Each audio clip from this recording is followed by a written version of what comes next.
Hello guys, welcome to the channel. Today, I thought I would give you guys a little bit of a reading to jumpstart your week. Basically what the plan is I'd like to do a reading for the beginnings of the weeks, and then also kind of like a midway point through the week. So one to just kind of get everything started, get you through the first beginning of your week, maybe your work week if you work kind of that traditional 9 to 5. If not, that's okay too. It's still just going to be kind of split up into like a basic week by week section, how to start, and then the second reading should be kind of like going from there, taking what we applied from the first reading and kind of building that off for the next one before resetting for the later cycle. So with that being said, let's get into the reading. I hope you guys like all of my little plants, my jungle that I have around here. Some crystals I set up, the candle burning, just all in an attempt to make kind of like a nice vibe for you guys moving forward. And that way I just thought it would be much easier to just kind of like channel things and let the cards speak for themselves.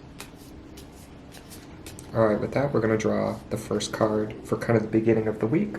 I think what we'll do is just kind of like the basic 3-card past, present, future, what we can apply from last week, how things are, like how we're situated right now, and then moving forward, what we want to do, and then I'll ask for some basic clarifications with that moving forward. So that'll just kind of give us a jump start. I'm not expecting this reading to be too particularly long. Alright. We'll do card 1. Card 2. I always just kind of shuffle until I get a nice feel for where I want to go. I normally shuffle it like kind of to the end, and then the last card is the one that gets pulled out. I'll put that here. Move these back so you can kind of see, and then let's start past, present, future.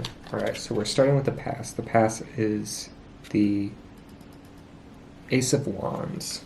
So I think this is kind of telling us that we're starting from a place of motivation and high energy. For me personally, I've been kind of kicking off with this fire energy. I've had a lot of really just like basic passion and motivation, and it has to do a lot with action. So a lot of what I've been doing, aside from kind of like basic mental fogginess going throughout the week, it's been my weekend and then beginnings of the week have been kind of defined by this action, this proclivity to propel moving forward, setting all of this up, getting the reading started, planning just basic movement. It's movement, basically. It's that desire to push forward, propel forward, channel that energy into something productive, or even just channel that energy into something physical, something you can like tangibly see and do. It's very, it's not anti the mind, but it's somewhat mutually exclusive to that. Not mutually exclusive, it's something that can exist within or without of that framework. So it's just being active, it's moving forward. And then going into the presence, we have a really good vibe here. We have the 10 of Cups. So this has to do with that feeling of basic holisticness. So it's whatever you've been working to channel with that energy. It's kind of working towards this. It's achieving this. You have a very... It's the sense of integration with your family and your emotions, and it's working towards taking that past into the presence of how can I allow this to exist now in my current life? How can it's integration. We are integrating the energy in our actions to align with the future that we want, but it has to do with beyond, because this isn't the future card, it's the present card. So it has to do with how we are taking the actions of the life we live now and allowing it to manifest a life we want moving forward. So it doesn't have to do with like, oh, when I have all this money or when I have all this time that I'm going to be able to create the life that I want. It's how can the actions that I'm doing right now in my current life create that life that I want moving forward. For me, it has to do with learning, taking classes. I always kind of had this thought that like, I would have to wait until my life was like perfectly aligned to be able to travel and do the things that I want. And instead, what I'm attempting to do is incorporate those things in any way that I can, even if it's not like this luxury year-long vacation. How can I incorporate basic small elements of travel and smaller trips into the life now that I have, and then allow that to be kind of that action, that Ace of Wands that moves me into the future that I want by incorporating it into the present. So you may not have all the money, all the time, all the resources in the world, all the health in the world, and that's fine because a lot of us may never get there. And I think you could argue that nobody ever really gets to the point where everything is just perfect and fine, and that's when you can really start living your life. It's taking the actions that you can do today and kind of dragging the stuff from the future that you thought you would have to wait for and doing it now and allowing the somewhat compromised version of that to be what creates your future for you. So you're not letting perfect being the enemy of the good. You're allowing yourself to create that life now. How can you have it right now? And then that goes into this future card, Two of Swords. And I think that actually really goes well with what we were talking about in terms of not letting the mind get in the way of what's happening now with your emotions and your actions. So it's, again, this is the perfect being the enemy of the good. We don't want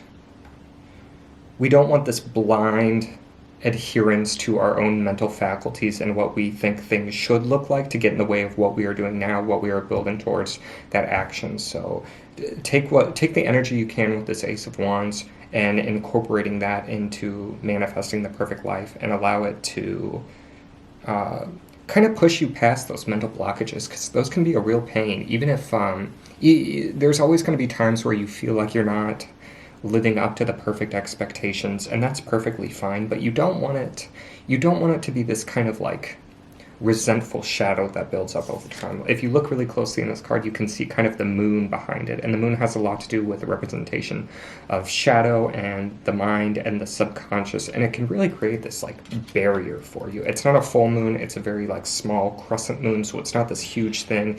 It's this almost invisible force that begins to act on you and kind of helps to keep you stagnant. So what we're attempting to do right now is push past that stagnation and create not our perfect life, but a good life, and it'll bring us much farther than we think it will if we allow it to. So that's kind of the basic messages for the beginning of this week.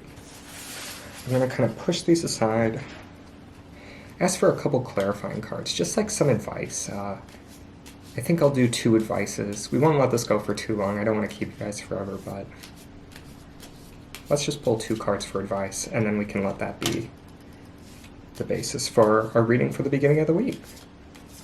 Right, so we have this one and this one. First one we have Page of Cups.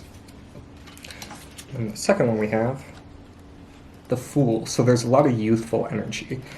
This is kind of the advice that actually makes a lot of sense going forward, because what we're attempting to do is try new things and push ourselves to new things. And I think the advice that both of these cards are giving is to allow yourself to follow the whims you have. And it's not anti the mind and it's not anti-thought, but it's this notion that thought can get in the way of what you're doing, and like meticulous planning can sometimes lead you astray if you're not adhering to these perfect schedules. It's better to create anything, even if it's not very good, than to wait for it to be perfect and nothing ever gets done. So both of these are this very youthful, jovial, non-adherence to strict dogma. It's just basically going out and doing the thing. Do what makes you feel good now, and allow that to be the rationale behind where you go moving forward. Don't be afraid to try something new and walk straight off a cliff. Like, obviously not exactly that, but don't be afraid to walk into places that scare you, and then learn to enjoy the sense of not knowing what's going on, and then being excited about where it can take you, because you're doing the thing now. You're creating this life now that you really want. So that's kind of the energy of where we're going. So basically, to sum up this reading, it's taking the energy you have and taking the momentum you have and incorporating things into your life that you enjoy in an entirely imperfect way, and learn to find joy in the imperfections, and learn to find joy in the fact that it doesn't look like how you wanted it to in your mind, but it exists, and it kind of becomes almost this different beast entirely. It doesn't look almost anything like you thought it would, but it's still this version of something perfect incorporated into your real life, and learn to find joy in the imperfections and the frustrations, because that's how you know, like, it's a reminder that you're doing the thing actually and creating this life for you that you enjoy. So don't be afraid to try new things. Don't be afraid to just go out there and do the thing. Follow your emotions. Don't be afraid to fall right off the cliff. And just don't allow the future that you've built for yourself in your head end up being the thing that completely distracts you from creating the almost perfect thing you have right now. So yeah, that's basically the end of the reading for this week. I should be putting this out on a Sunday, so let that just be kind of the restful, let that kind of be the day you contemplate, think about where you want to go moving forward. How can you incorporate the things that you didn't think you could do until like your quote-unquote perfect future, and do it in an entirely imperfect way that allows you to just let it exist. Maybe you can't join a drawing class and become some kind of like master artist like you've always thought you would, but spend 20 minutes and do a doodle out of your crappy mechanical pencil on some like lined notebook paper, and at least it was something. Like, at least you have something to show for that. Let it be this like proclivity towards action that we can be feeling right now. Let it be about creating something physical, because once it's physical, it can't be entirely undone. It exists, it's out there, and it's perfect in its own way. All right, guys, I hope you enjoyed this reading, and I will see you in the next one. Hope you have a good start to your week.